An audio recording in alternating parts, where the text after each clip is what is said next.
This is Moral of the Story. Interesting people telling their favorite short stories and then breaking them down to understand what makes them so good. I'm your host, Max Czapowski.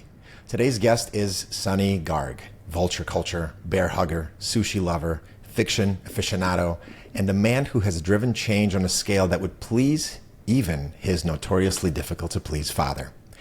Sonny was born to Indian immigrants who immediately began to instill in him what all immigrant parents instill in their children: unyielding drive and tenacity, an inhuman work ethic driven by daily doses of guilt and shame, and let's not forget a constant sense of inadequacy stemming from trying to please someone for whom nothing short of perfection will ever be enough.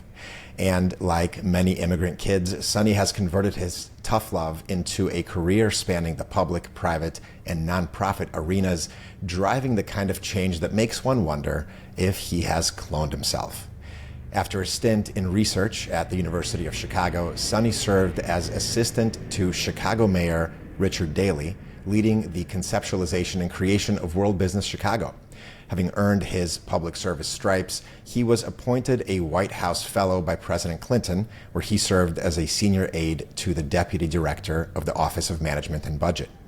After a successful exit in the startup world, Sonny began what would become his longest role yet, rising to become the Chief Information and Innovation Officer of Exelon, the $40 billion public utility where he transitioned the company from coal-generating plants into renewables, founded the Emerging Technologies Department to identify and implement innovative tech, and served on the investment committee for Exelon's venture fund. Jumping back into the world of tech, Sonny launched and grew the energy division at industrial AI company Uptake before heading to the investment side, working in seed stage investments at DNS Capital, the family office for Gigi Pritzker and Michael Pucker. Ever the giver, Sonny has been passing down his wisdom to the hungry young minds at the University of Chicago's Booth School of Business, where he is a distinguished executive in residence. Sonny earned an MBA and a BA at the University of Chicago, and as he wrote in his underground anti-establishment prep school newspaper, The Other Side, isn't it ironic that he would eventually fulfill his father's dream of one of his kids going to Harvard, getting his MPP from the Kennedy School of Government? These days, Sonny helps early-stage companies with go-to-market strategies, sits on the boards of various companies, and helps nonprofits make an impact. His main challenge now is how the hell to adapt to being an empty nester now that his daughters Talia and Olivia are out of the house. Perhaps pancake mornings will be replaced with evening-aged whiskey. Sonny, welcome to the show. Max, thank you. What a great intro. Wow, you do a lot of research, don't you? How did you find The Other Side? Did I talk to you about that or no? Where did you find that? I think it was in the story that you told in the link that you sent me. Oh, okay. On the moth, maybe. Yes. Okay. It's the least I can do. I got to show some respect to the guests taking the time and do some research. Well, you're very kind. Thank you. And I'm excited to be here. So you're here to tell us a story. So set the stage. Is there anything we should know about the story before we get into it? No, I think I can just dive into it. I can just give you the context as I go into it. All right, let's go. Tell me a story. All right. So I call this story my David Byrne moment.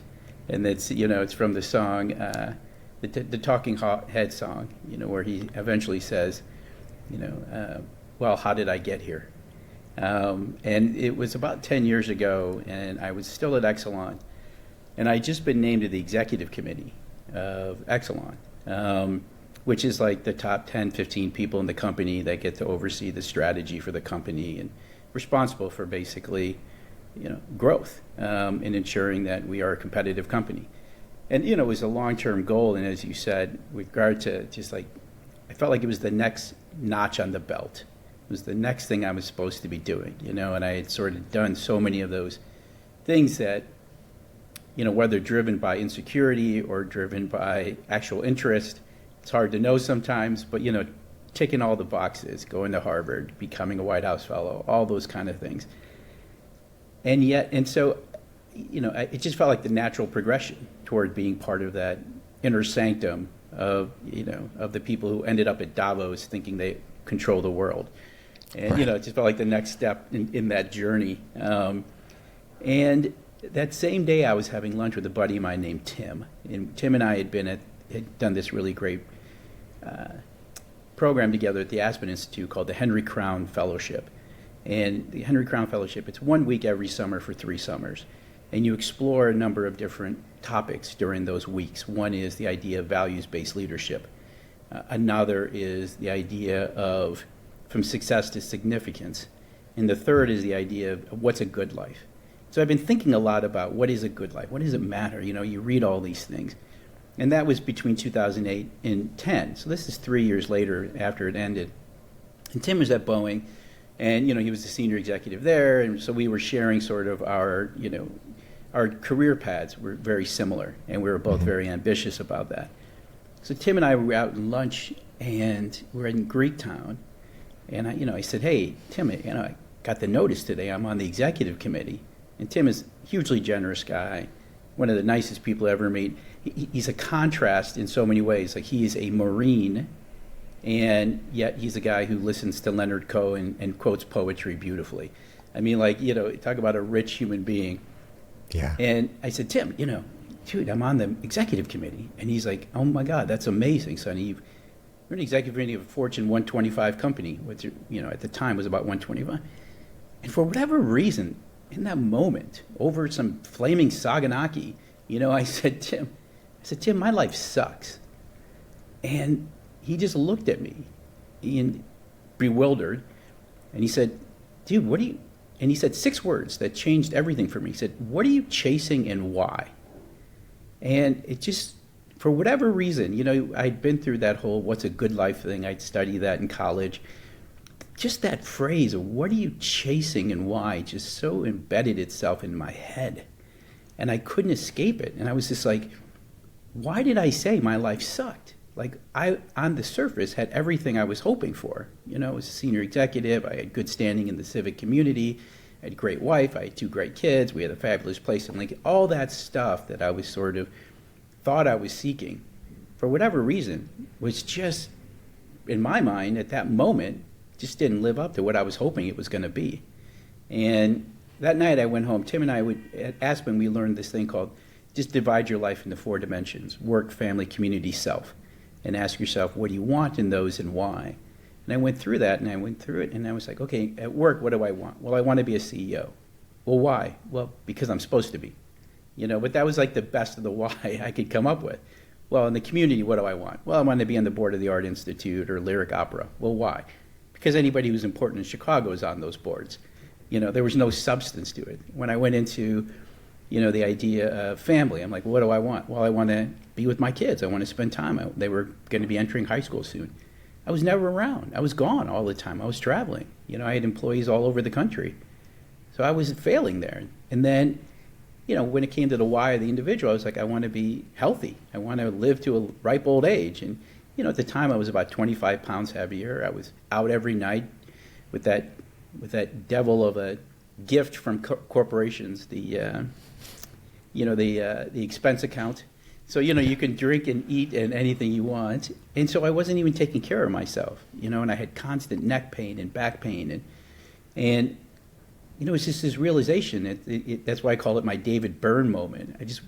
I was at that place where I was just like, how did I get here? And how is it that I'm living a life that doesn't feel like mine? That feels like it's between who I think I want to be. And it was really probably the hardest part was that sense of like, I didn't have a good answer to Tim's question as to what I was chasing and why.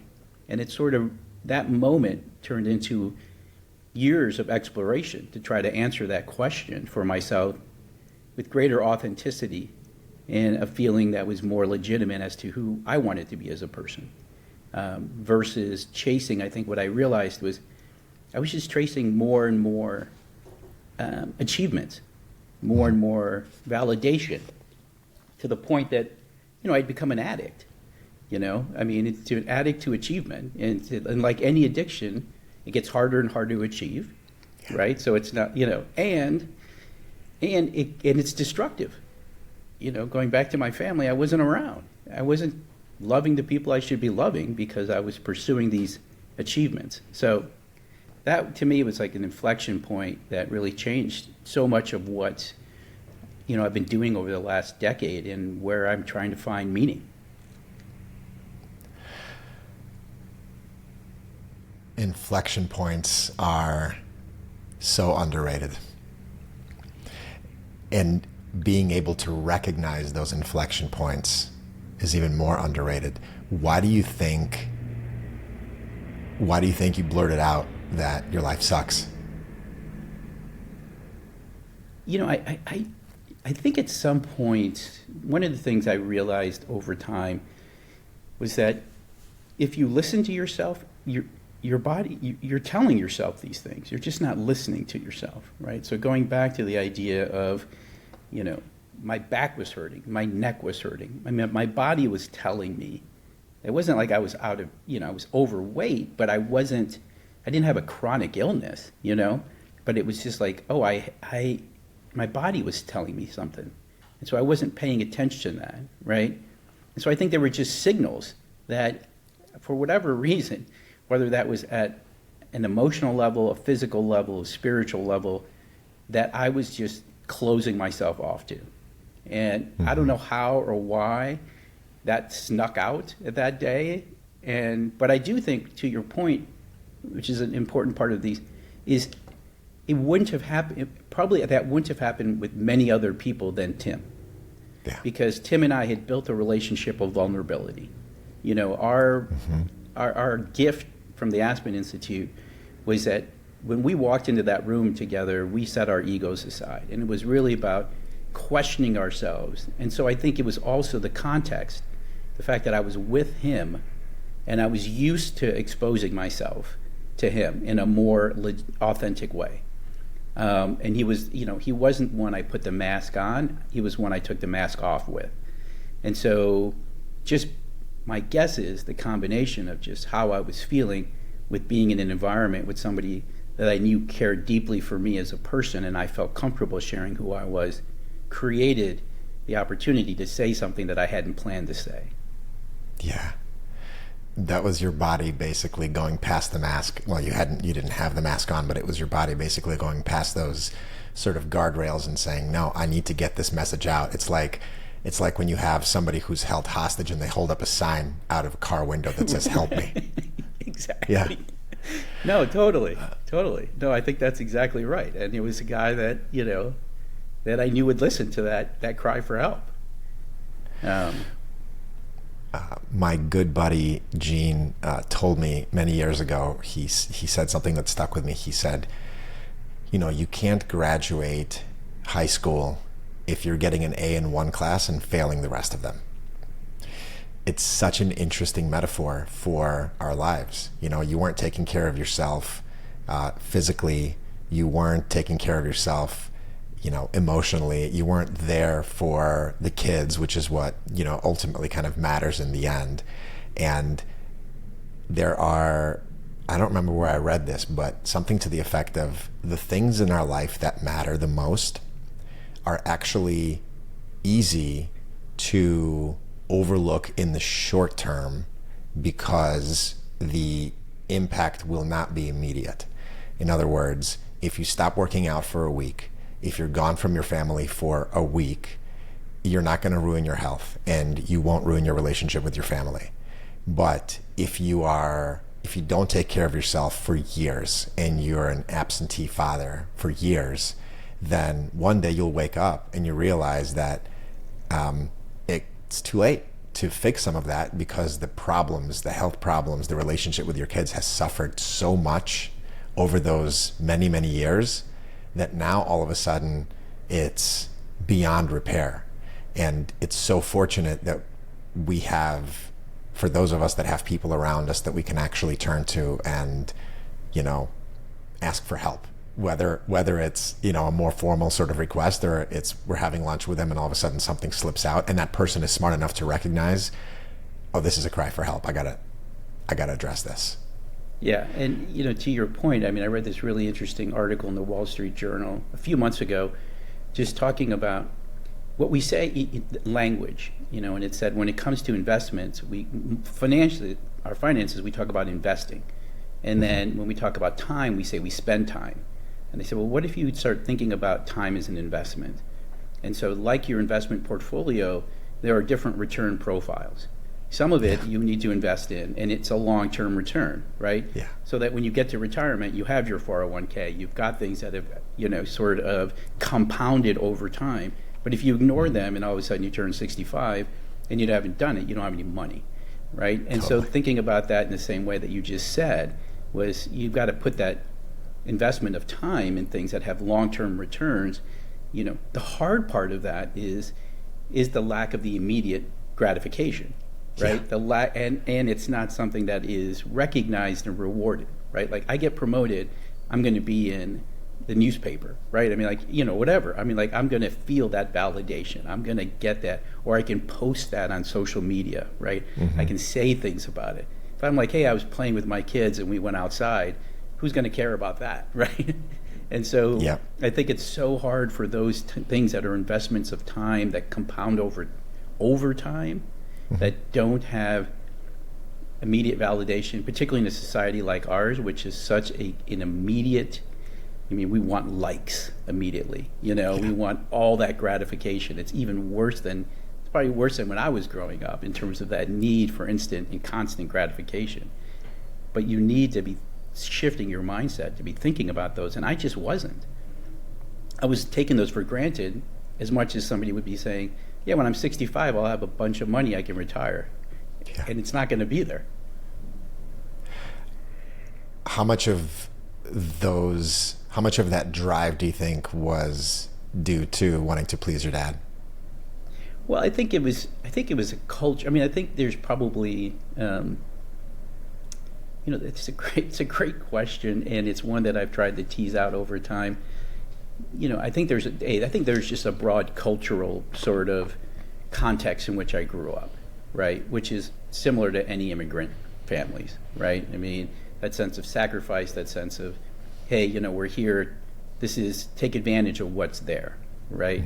I think within the context of, so I think that's just very much shared amongst a lot of the folks I grew up with, from whose parents were immigrants, right?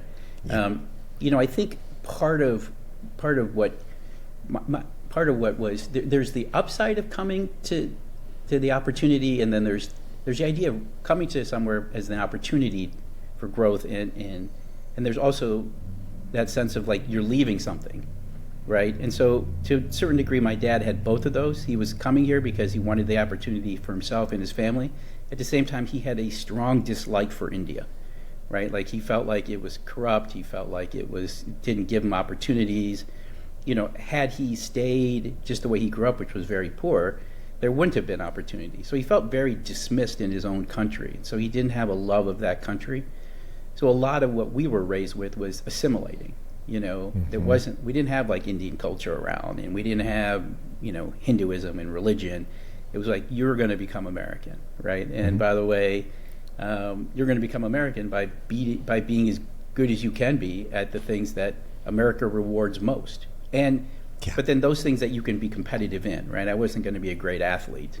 When I entered high school, I was 4'10" and weighed like 80 pounds. That was not going to, it wasn't going to work for me. So the education piece was a big piece of it. And so it was a constant looking for signals as to how you be successful, and then trying to achieve those, right? I talk to some of the business schools sometimes. I talk to them about, you're looking for that roadmap to success. And that roadmap tells you what you need to do, and then what you do is you master the how, right? Well, I got to get into a good college. Well, great, I'll get good grades, I'll get a good SAT, I'll get extracurriculars, blah, blah, blah. I got to get a good job, so I master the how. I just assume the what is the right what. And I never ask the question of why. Why do I want those things? And at some point, everybody has that David Byrne moment. Everybody has that question, that existential, wait, why am I doing this? Yeah. What is this about? It's just going to hit you. It hits you at different ages. It hits you, at different times. It'll probably hit you more than once, but it'll happen, right? And I never really asked the question of the why. Why do I want these things? I just assumed it's stuff that I was supposed to want.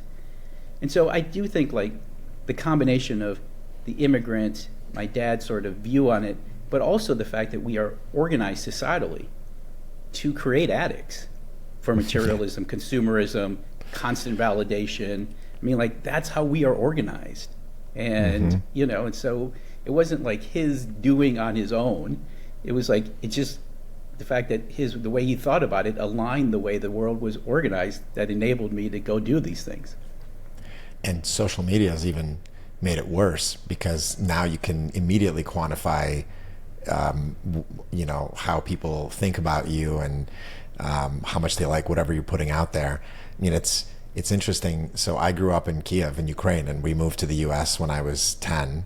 And so the immigrant, shame and guilt and pressure resonates with me, because there was this whole level of, well, look at what we've sacrificed to give you this freedom. And, and part of kind of what I was chasing, which was originally IT and going to GE before moving to Chicago to do real estate and then eventually video, a lot of that was before I thought about my why, and the assimilation component is so interesting, because I feel like at first we assimilate, and this goes for everybody, but doubly for immigrants. We want to assimilate to fit in. And it's not until many, many years later that we actually embrace our roots. We embrace our, what makes us unique. But that can only happen after you've gone through, I think, the exercise of trying to assimilate and realizing that actually, no, the satisfaction is not in just being one of X. It's being one of one. There's a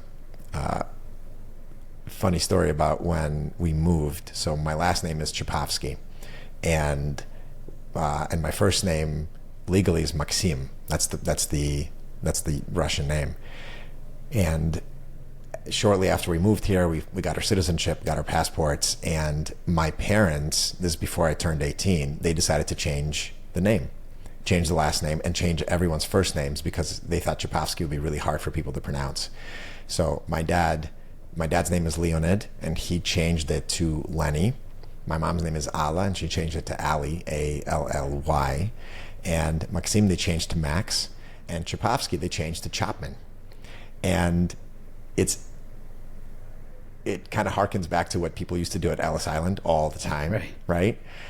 But I was like, I like our name. I don't give a shit if people can't pronounce it. They got to learn to pronounce it. And so after I turned 18, I went back and I changed my name back to Maxim Chapovsky. But in a little dig at my dad, I took off my middle name, because your middle name in the former Soviet Union for most people is just your dad's name kind of conjugated. And so now I actually don't have a middle name, and that's why, because I took his name off. I'm like, oh, you're going to change my original name? Then I'm changing it back, and I'm taking your name off. But yeah, the assimilation thing is a real struggle. Let me ask you this. So after you had that flaming saganaki at the Greek restaurant with David, and he asked you what you're chasing and why, that was sort of an eye-opening moment for you. What did you end up changing, and why? I ended up changing a lot. First of all, I would say that what I didn't recognize at the time when I was starting the journey was that there are things that you can do to going back to this culture of sort of instant gratification. I think there's also a culture that leads to sort of like, oh, I can find the answer to this question quickly, right? Mm-hmm. I can, I'm going to take the course at Yale on happiness, and then if I do these 3 things every morning, I'll be happier, right? Right. Or, why don't I fly down to Brazil and take a little ayahuasca, and, and it'll be revealed to me my purpose. And all that stuff is good, but there's this great Franciscan monk that I've started reading in the mornings named Richard Rohr, Father Richard Rohr. And, he just talks about entering liminal space. And it is that space where you just got to give yourself time and sort of grace to just explore and try to figure it out and iterate. And it's a really uncomfortable space, because we want to know, we want to be in control, we want security, we want all of that stuff.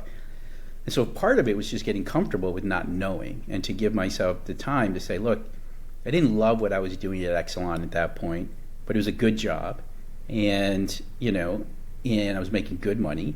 And so I gave myself time to go figure out, like, what is it that I really want to be doing? What is it that's going to be important to me, right? And to start defining not a role or even a job or a company as to what I might go do next, but to start thinking about what are the criteria that define the way I want to live my life, right? Mm-hmm. And some of that was in the world of work and the idea of what environment that I want to be in.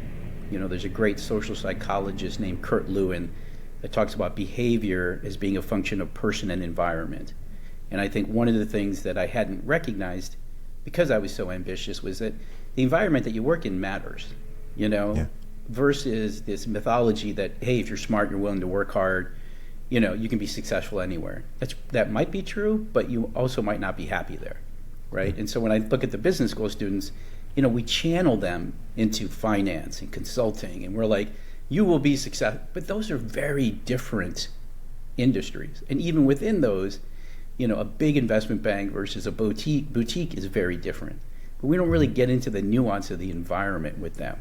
We just want you to have a brand name and be able to drive towards that, right? And so in thinking about it, I ended up with 5 criteria that after about a year of thinking about it and talking to people and just and there were, one is, when it came to the work, I wanted to be in a space that was being disrupted, because I like to think creatively. I like to be imaginative. I like to, and so I wanted to be somewhere where there weren't rules, where we were going to go and, we had to go figure it out. Because the utility industry is interesting and it was great to me, but at the end of the day, it's incremental. Yeah.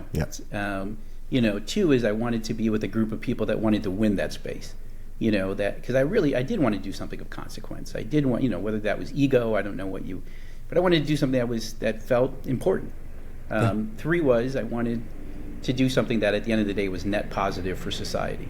That if we were good at this, it was net positive, right? Yeah. I called that my McDonald's test, because I was at the time, as chief innovation and information officer at Exelon. McDonald's just had a new CEO, and everybody's like, oh, you should go work for him. He will love you to be chief innovation officer. And I was like, I don't know, man, like finding creative ways to make kids fat really isn't my goal in life. So I sort of, so that was sort of my McDonald's test. And then the last 2 were probably the most important. And even the fact that I say them 4th and 5th, when really they were 1 and 2, were probably says a lot about how I, at the time, prioritized these. The 4th one was I wanted to be with people who believed in values-based leadership.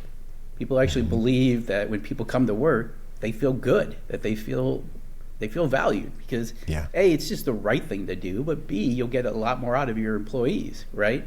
There's a great professor who passed away, was at Harvard Business School, named Clay Christensen, who talked about, management being a noble profession, because how people feel when they come to work and how they feel when they go home and have dinner with their families is in large part determined by how they're treated.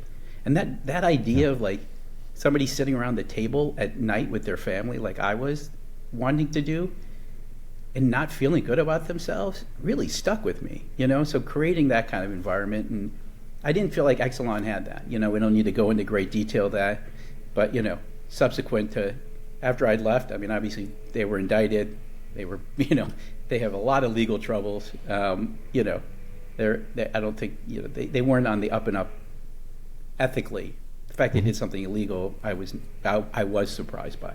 And the 5th was I wanted flexibility to be with my kids, because I'd missed so much time. And so I made a commitment to myself that I would be home for breakfast or dinner 3 out of the 5 work days. So 1 of the 2, 3 out of the 5 work days, we were going to have a meal together, my kids and I, and with my wife, right? And so then I started looking for stuff that fit that criteria. And it was so interesting, because I would find opportunities, and I'd come tell my wife, Julia, I'd be like, hey, this is such a great job. And she'd be like, she goes, yeah, but you'll be traveling. I go, yeah, but I'll balance that. And she's like, well, what happened to that 5th criteria of being with us and the girls, right? Or or like, hey, I'm going to go do this. And she's like, isn't the CEO kind of a dick? I'm like, yeah, but I've worked for dicks before. And she's like, okay, what about that 4th criteria?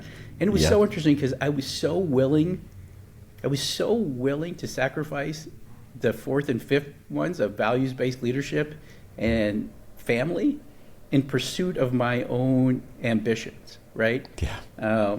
And it just took a while. It took a while to find the right, opportunity. And fortunately, I was reading Crane's Chicago one day, and I read about Brad Keywell, who's a serial entrepreneur here in town, starting this company called Uptake that was going to, apply industrial AI to detect or predict component failures in mission-critical assets. And I'd spent a lot of time looking into that as the CIO and the head of innovation at Exelon. I felt like I knew the space really well. So we had mutual friends. I called up Brad and said, hey, I'd love to learn more. And he said, yeah, come see me. So we, talked, went over there, and by the end of the meeting, he's like, well, why don't you just come here and build the energy practice?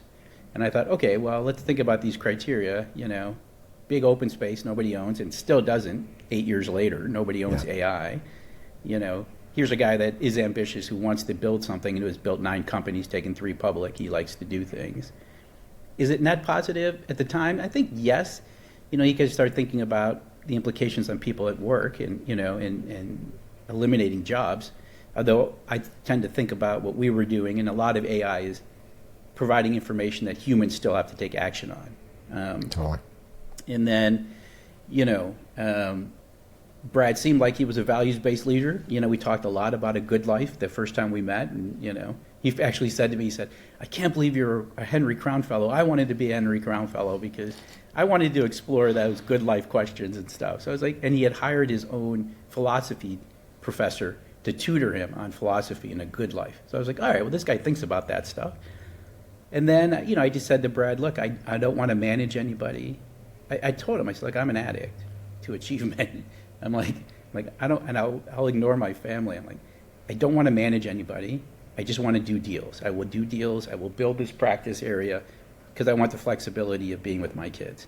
And by the way, I'm an addict, so I don't want an office, and I don't want a title, and I don't want an admin. I'm like, I will do my own spreadsheets, everything. So I just sat, we had about 50 employees at the time, and I just sat out in the open space with all the other employees, of which most of them were, between 25 and 35, Yeah. Best thing I've ever done. Best 5 years ever. And you had to be so self-aware, A. B, you had to be humble, right? And it's so interesting how when you align what you're doing with that framework, that those two things just came naturally. Yeah, I think the humility was hard, right? Because and it's still hard. It's still, like I use the word addict intentionally, even though I don't want to. I don't think it rises to the level of destruction that other addictions have, right? Yeah. But I also use it because it can be destructive. It can be hard to keep getting higher, to get the high, and because it's you're never not an addict, right? Totally. And so like I still have to fight this, right? Like I'll be reading about somebody I know, or I'll be reading this and I'll be like, God damn it, shouldn't I be doing that? Shouldn't I be at this dinner? Shouldn't I be at this fundraiser? Shouldn't my name be in the newspaper today, right? And so I still get that, and so it's still a fight. But it was to what you said earlier, in terms of reevaluating the return on my time and like what was important. And there was a number of things. One was investing in relationships differently. Yeah. Like true deep relationships. Yes. Like how do I have more Tims in my life? How do I have that relationship with my kids and wife that I want, right? The other one is what I started calling opening the aperture, and just sort of, it's, some people call it presence, right? There's just a beauty in every moment. And I just, when you're thinking about earnings per share and how do you go from $2.12 to $2.14, you don't even think about any of that stuff. You don't see the awe and the wonder around you, right? And I was totally missing that. And again, it's not something you're rewarded for. One of my favorite authors is Joseph Campbell, right? The guy who wrote the book, The Hero with a Thousand Faces, and talks about the hero's journey. And he says, he's interviewed by Bill Moyer. It's a great series you can find it on Amazon Prime, called The Power of Myth. It's a 5-part interview with him. And at one point he said, he goes, Bill, what's the meaning of a flower? Right? But it's just like that, in that moment, like, do you appreciate the beauty that is that flower?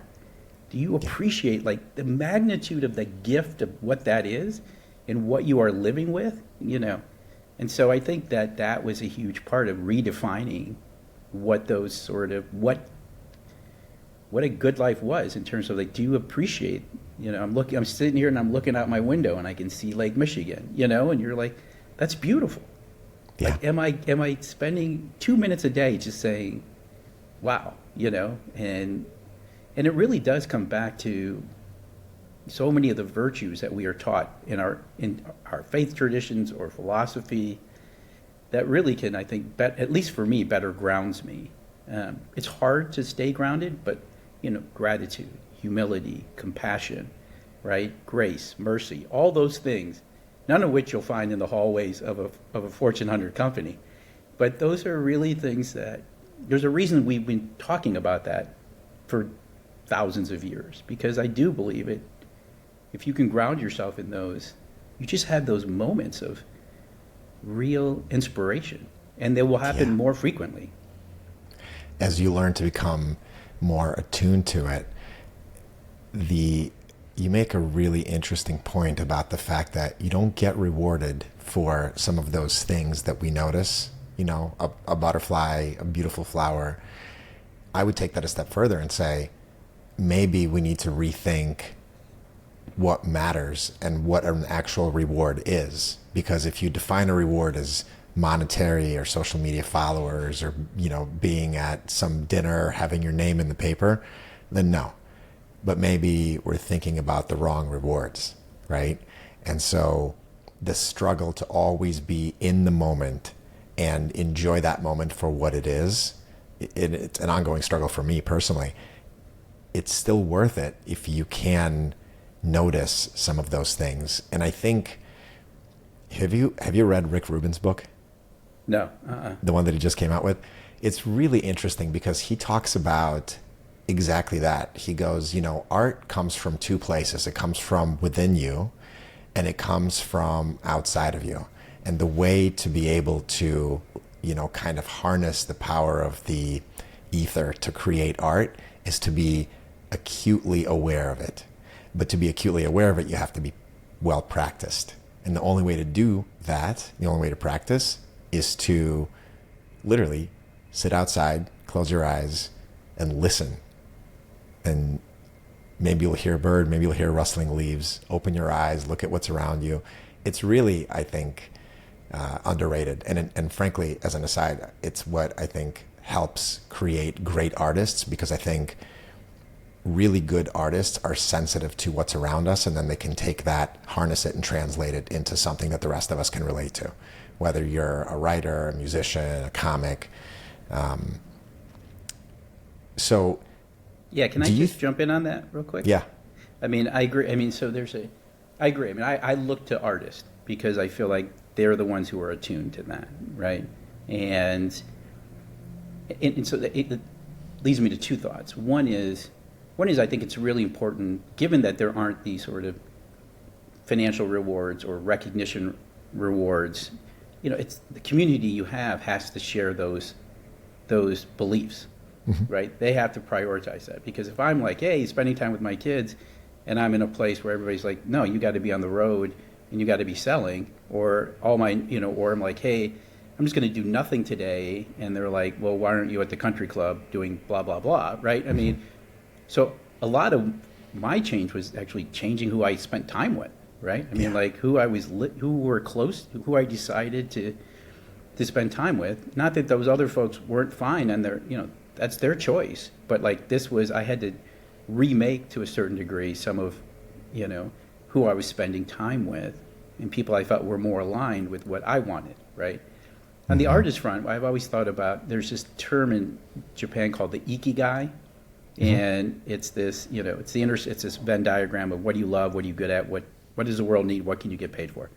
And in the middle is supposed to be your reason for being. Now, that sort of scares me. It feels like a pretty big concept. But I always thought like art, when I think about that, I think about like most of us come into the world and the world says, here's what we need, here's what you can get paid for. Now go get good at this, right? Yeah. Go be, and depending on your socioeconomic, many times it sort of dictates that, Blue collar, go become a construction worker, a plumber. My dad's going to be like, go to Harvard, become an investment banker, a lawyer, What we love the world doesn't give a shit about that. Yeah. They're like, this is what we need, and we'll pay you for this. Now get good at this.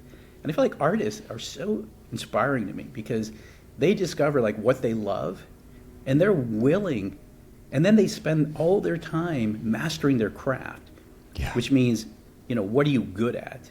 And then they hope that the world needs it and the world will pay them for it, right? I mean, there's no guarantee there. I mean, if I go to business school at University of Chicago, there's a really high likelihood that I'm going to make money. If I'm going to be a singer-songwriter, that's not going to happen. And the fact that somebody, and I always say to people, like, imagine me saying to somebody coming out of, who wants to go into business, look, you're going to make nothing for 10 years. You're going to do spreadsheets at Goldman for 10 years, and at night you're going to have to wait tables to make money. Are you willing to do that? They're like, are you kidding me? But I'm willing to be an actor, a musician, a painter, and wait tables because I believe that's who I am. That's what I love. So I always look to artists because not only because of their acute sense, their senses are so much more refined than mine are. And so I feel like they can appreciate things in a way that I'm trying to learn. And because they stay committed to who they fundamentally believe, like, the Mary Oliver quote, that this is the one precious life. And they're like, I'm not going to waste it doing something that I don't want to be doing. And by the way, their Venn diagram, the Ikigai, would not even have what the world will, what I can get paid for. And I respect artists so much because they're going to say, okay, in that case, I will give that up and adjust my standard of living and adjust my expectations so that I can continue to produce art because I can't not do it. So they say, even if I don't get paid for it, I'll still do it, right? Like that to me is so powerful. I have a younger brother who's 14 years younger than me, and he's always wanted to get into music. And I've always been supportive of him. My parents, of course, were not originally. And he moved out to LA, and he made almost no money, way below the poverty level, just doing white label kind of music. And he ended up getting into crypto and selling music NFTs, and he met a couple of people along the way that were instrumental to his career. He ended up getting written up in Time and Billboard. He got signed to CAA. He ended up becoming the second biggest NFT artist in the world behind Snoop Dogg, interestingly enough, and made really good money. And then he actually raised $1 million kind of seed round with himself as the entity that was being invested in. And so he could make, as he put it, I think, $40,000, $25,000 bets around on different parts of his practice and, kind of see which one paid off. When I've talked to him about, his sort of path, it was interesting because it was so nonlinear, similar to mine, which is the opposite of what your parents wanted for you, what my parents wanted for me. They wanted predictability, and you can only get that if you go into law, medicine, Booth to McKinsey, right? Like, they're predictable paths with very, very obvious sort of turns and predictability. But an artist's path is anything but predictable. Yeah. But what you have to have, and what he had, and what I had to have had to an extent, what Rick Rubin talks about is, and actually what you talk about is giving up control, being okay with ambiguity and uncertainty, and just kind of knowing that it's going to be okay without any guarantee of success, right? And that's what he did when I talked to him about it. He said, look, I was completely happy making close to nothing when I was doing what I was doing, and I would have kept doing it. Now, of course, it's easier said than done sometimes, looking back on it and saying, of course, now that I'm, successful, I know I would have kept doing, kind of the white label thing and leading the starving artist lifestyle. But that is something that that I think we should all respect about, artists and the arts. Yeah, and one thing that you mentioned there that I think is super important that I had to sort of come to grips with and have a conversation with myself, but also my wife, was this idea of how much is enough? How much money do you need, right? And at Aspen, we read this great short story by Tolstoy, how much land does a man need, right? Mm-hmm. And so it's just that, like how much is enough? And so when I left, so my wife and I sat down and said, look, we've got a quality of life we like. It became clear that if I was gonna make that same amount of money, it was gonna be hard for me to do the fifth criteria of being with my kids, Yeah. And so we just said, okay, well, how much is enough for what the kind of lifestyle we want to live? And it was significantly lower than what I was making. And so when I actually, met with Brad, I just put it on a piece of paper. I said, like, I just need to make this much. And if I make this much, this is great. And everything is upside if uptake does well, right? But I had to readjust my own mindset as to, I can travel, but I'm never going to have a private jet or whatever. Or, I don't need to stay at a Four Seasons, I'm happy to stay at a basic place, right? So, and so the money piece becomes a huge constraint sometimes as to what we believe are options. It's funny, so as part of my executive in residence at Booth, I'm helping particularly executive MBAs think about what they might want to do. And I always ask them a question when we're beginning of like, if you didn't have to make money, what would you do? And it's fascinating to hear how it's so many times it has nothing to do with what they're doing. Nothing to do with that, They're like, oh, that's easy. I would go into education, or I would do this or that. And there are actually ways to leverage what they're good at in those spaces. Like, oh, you love education? Great. Why don't you be a CFO of an ed tech company, right? But there's so many constraints that we put on ourselves as to the art of what's possible. And so many times that's driven by the lifestyle that we think we need to be living and the money we think we need to be making.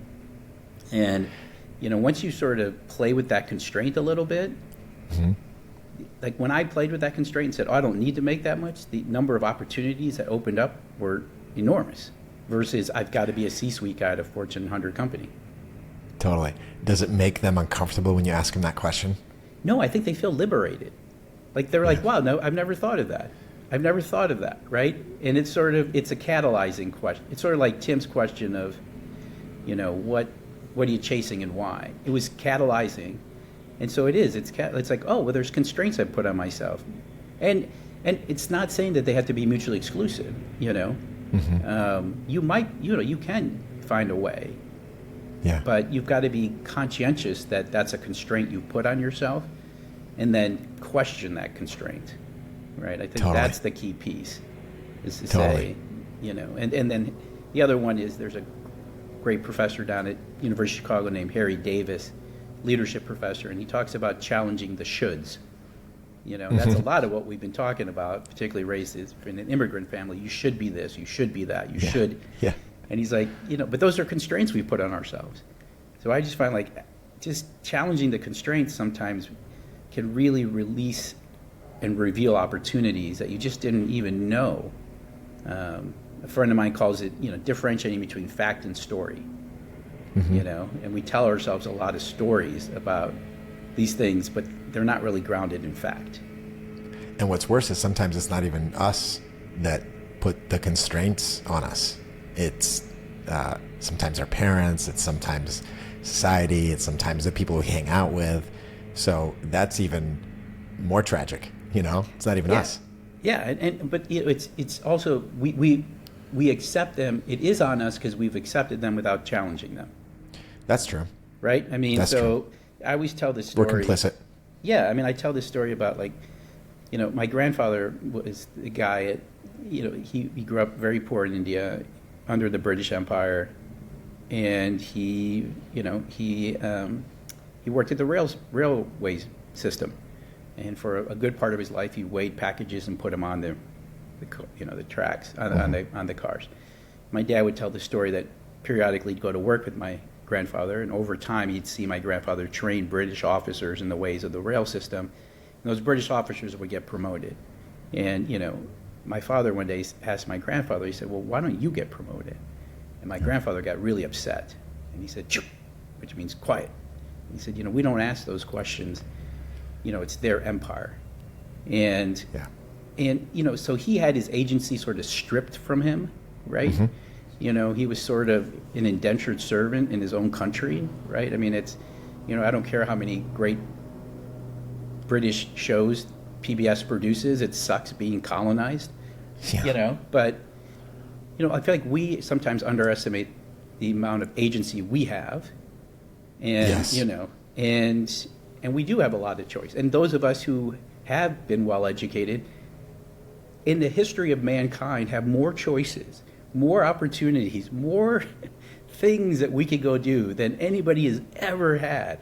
And yet, so many of us sit around and whining about, I can't have it all, I don't have this, I don't. And you're like, dude, you've got so much agency. What you need to do is the hard work of figuring out what matters to you, and then make those choices, It's like a quote, one of my favorite quotes by Maya Angelou, because it makes things so simple, and you can't really, it's hard sometimes for people to hear it because you don't really have a way out. It puts all the agency on you. The quote is, if you don't like something, change it. If you can't change it, change your attitude. Simple. Yeah. No, I love that. I love that. I love that. How are you on time? Are we good for another 10 minutes? Yeah, I'm good if you're good. Yeah. So let me ask you this. What is, if we go back to your original story that you told, what to you is the moral of that story? It's a great question. What's the moral of that story? I think the moral of that story is we need to be much more intentional about the choices we're making. So that, and we have to be more reflective and intentional about those. That what I sort of did was hopped on an escalator and just sort of rode it, and I really wasn't making choices that were informed by a deep reflection on, are these things that are important to me, right? Yeah. And, there's a great, one of the pieces, Clay Christensen's known for, his book, The Innovator's Dilemma, but he also wrote this article and then book called, How Will You Measure Your Life? Yeah, and he talks a lot about, if you're not intentional, if you're not reflective, life just gets away from you. And that's why I call it the David Byrne moment, because it's sort of, well, how did I end up here? How did I get here? This is not my beautiful blah, blah, blah, right? And, Christensen talks about the fact that, he's like, he was a Rhodes Scholar. He goes back for his reunion. He's like, no, nobody said when they were Rhodes Scholars, boy, I can't wait to be divorced 3 times and alienated from my kids. And he went to business school with Jeff Skilling. And he's like, Jeff Skilling didn't say, boy, I can't wait to be in jail for one of the biggest frauds in, American business history. Right. But it just gets away from you, right? And so you have to be reflective. You have to be intentional. And you have to appreciate your agency. You have to make choices. And when you are amongst my grandfather didn't have the same number of choices that I have. And the fact that I wasn't willing to make the effort and to actually explore those and take advantage of that is sad. It's a waste. Give it to somebody who's going to take advantage of that. So I don't know if there's a single moral, but it is sort of this idea of, we are gifted with agency, what people might call free will, and but we have to be intentional and reflective. And you have to be willing to be uncomfortable and not have all the answers. Yeah, you have to just be, exactly. And I think that's where you've got to, that's why I love, folks like Richard Rohr and other philosophers, and, because they'll talk about, moving beyond sort of a dual mindset of good, bad, just simple, black, white, that there's so much complexity, and you just have to, there's a great quote by, I don't remember, I think it was Oliver Wendell Holmes who talked about, he said, he said, I wouldn't give a fig for simplicity on this side of complexity, but I'd give my life for the simplicity on the other side of complexity. And I think as you're making your way to the other side of complexity, it's really uncomfortable. And most of us probably don't make it to that other side. So we default back to the simplicity on this side of complexity, and then we're not really satisfied on that. So that is such a great quote. I use that the complexity. I use that with my mentor in life, is a guy named Harold Richmond. And this is another way I've started, when I was thinking about like what I wanted my life to be, I started thinking about who do I really admire? Like, who do I, and it's not people that, it's people I know, right? First of all, I can't be like, oh, I admire Bruce Springsteen. Yeah, I do, I love Bruce, but like I don't know Bruce. Like people whose lives I've seen, both professionally and personally. And you start it really helps you understand like those things that are invested in that don't have immediate returns. You see those in people you admire, and you don't appreciate it till you kind of do the exercise. Like Harold was the guy. I was lucky enough. He was my professor at undergrad, and I was lucky enough to give one of his eulogies. And afterwards, everybody came up to me and said, "Oh, Harold was my mentor too." Must have been like hundreds of people, and you're like, okay, that's a good life. Like there was no return for Harold in those moments when he was mentoring somebody. I mean, there was probably joy for himself, but like it didn't advance his career. It didn't make him any money. Talk about an investment that had payoff later. And so it was like, oh, that's what I wanted. So it was like, gosh, that's why I want to be an executive in resident booth. I want to be that same kind of guy that Harold was. I want to mentor people. I want to be able to say, and as Harold used to say, give them permission to think differently. But I think thinking about who you admire starts to reveal what you think is important. It was eulogy values. It's what David Brooks called eulogy values. It's the eulogy versus the resume. And I think the best people are the ones that those two things align, that they're not separate.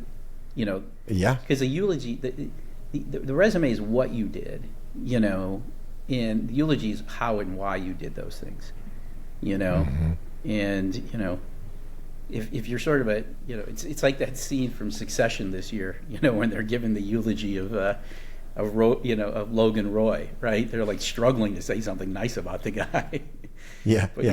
But even those people that maybe weren't great in business, there'll always be at their eulogy talk about how they were good to their family. To me, it's like how do you align all of that stuff, right? So you're not a different person. That's the ikigai. So we've talked about a lot of different books and sort of other forms of content. What are a couple of your favorite books that get storytelling right, or a couple of your favorite books, period? God, that's a great. I always come back to works of fiction and literature just because I feel like those tap, the side of my brain that I don't necessarily let it access, the side of the emotion, the spiritual.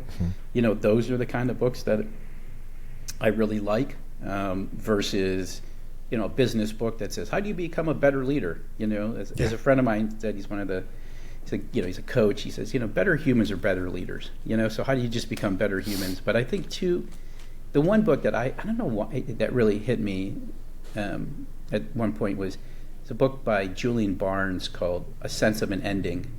And, some of it is really this question of like, what if the story you've been telling yourself and you've been using as a framework and a lens by which you've made decisions, turns out that you were wrong and that you didn't understand that situation in its fullest form, and you didn't, and it led you to make choices and it led you to think about people and make choices that had you had that, you may have made different ones, right? And so that was really an uncomfortable book from that perspective, and I really love that book, A Sense of an Ending.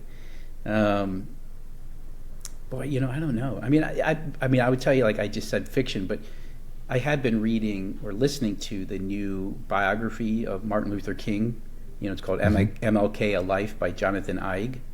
And the thing I love about that book is the fact that MLK was grounded in the idea of love, right? Universal love, this idea of, in a way that, and Mandela was the same way, right? It was like they were loving even the people that they disagreed with, right? They said, I love you, but I don't like you.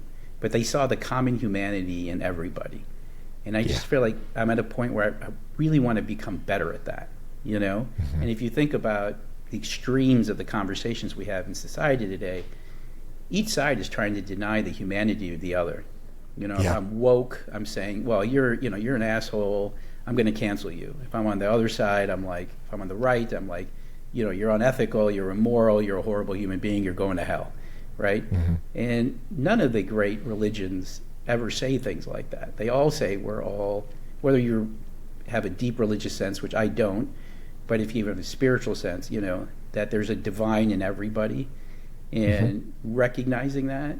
So I'm just trying to practice that, and anything that gets me to remind me of that, I just feel like then actually is a better pathway to accessing the virtues that I think are so important for me to be better at, like gratitude and humility and grace and mercy. But I think they're grounded in a recognition of the beauty and the divine of every person.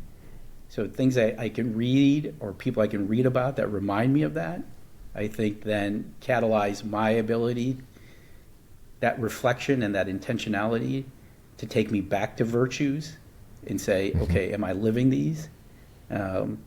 Because otherwise, I just don't find the space or sort of constructs around me that are encouraging that type of behavior. Totally. I think part of that comes from understanding, having a sense of understanding and grace towards others. And one sort of approach to that I've come across is when somebody does something you don't like, give them the benefit of the doubt of the most generous possible interpretation of their action. So if somebody cuts you off in traffic, maybe they're going to the hospital because they have to go to the emergency room. Or if somebody, is rude to you or says something short, maybe it's because they're struggling with something in their family. And it's easier said than done the vast majority of the time because we're so in our own worlds, in our own heads, that we just assume generally actually the opposite, which is the worst possible interpretation of their actions. But that's one approach that, although very difficult, is one way to look at it. I agree. Yeah, and it's hard to practice. That's why it goes back to the idea of intentionality and reflection. I mean, you've got to be doing that. And, Richard Rohr calls it contemplation in action. Yeah, exactly.